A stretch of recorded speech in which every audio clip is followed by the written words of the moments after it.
আসসালামু আলাইকুম বন্ধুরা, তোমরা কেমন আছো সবাই? আলহামদুলিল্লাহ আমি ভালোই আছি। এখন আমি পাতিলাটা বসায় দিব। এই যে বেগুন রান্না করব ইলিশ মাছ দিয়ে। আমার বন্ধুরা কমেন্ট করছে তেল দিয়ে দিব। আপনারা দেখতে থাকেন আর আমার সাথে থাকেন, কেমন হয় দেখেন। এখন আমি পেঁয়াজ দিয়ে দিব।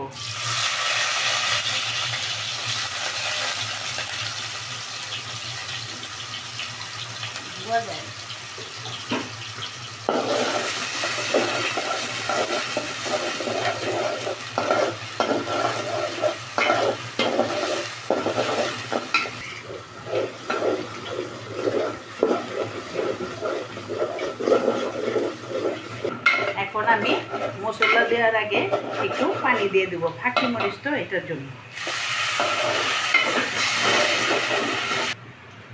এখন আমি দিয়ে দিব মরিচের ফাঁকি।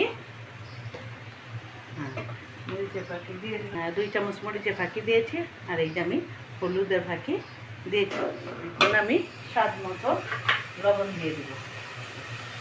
লবণ দিয়ে দিলাম।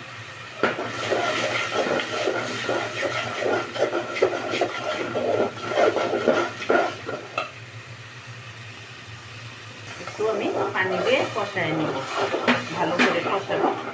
আপনারা আমার সাথে থাকেন আর দেখেন। ইলিশ মাছ দিয়ে বেগুন দিয়া আমি রান্না করতে আছি। সুন্দর এই যে তেল ছাড়ছে, দেখেছেন? খুব সুন্দর তেল উঠছে। এখন আমার কষাচ্ছে।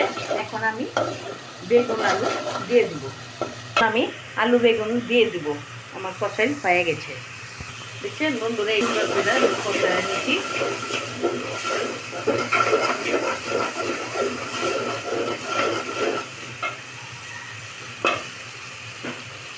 এটা ভালো করে কষাম।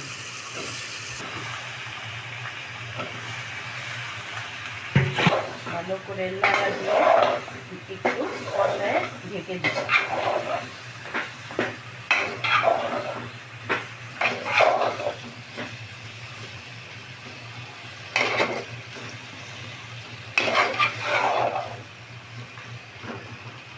একটুর জন্য আমি 5 মিনিটের জন্য আমি ঢেকে দিব। মাছটি ধুয়ে নেব।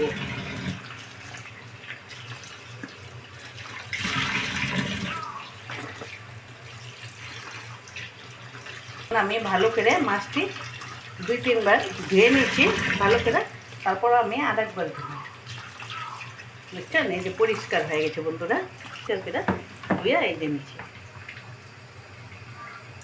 খুলে। কষানো হয়ে গেছে, এখন আমি পানি দিয়ে দিই।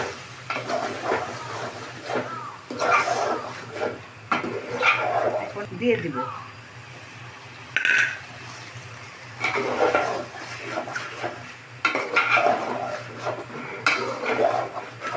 অল্প পানি দিয়ে ঢেকে দিব, আর একটু কষে নেব আলুটি।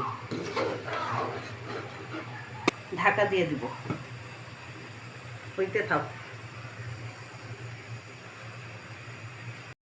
উঠে দেখব।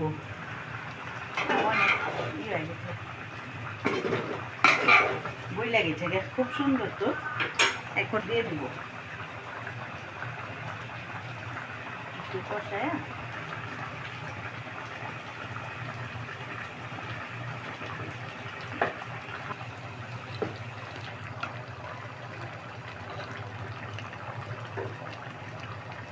এখন আমি পানি দিয়ে দেব। এই মাছটি বন্ধুরা দিয়ে দিয়েছি। এখন এই যে ঝোলও হয়ে গেছে, ঝোল দিয়ে দিচ্ছি। অল্প ধনিয়া পাতা দিয়ে দিই। ইলিশ মাছের মধ্যে দেয় না বন্ধুরা। এই যে আমার বেগুন ইলিশ দিয়ে এই যে পাকেছি, রান্না হয়ে গেছে। এখন আমি নামায় রাখবো। এই যে দেখেন, এই যে আমার ইলিশ আর বেগুন দিয়ে এই যে রান্না করছি।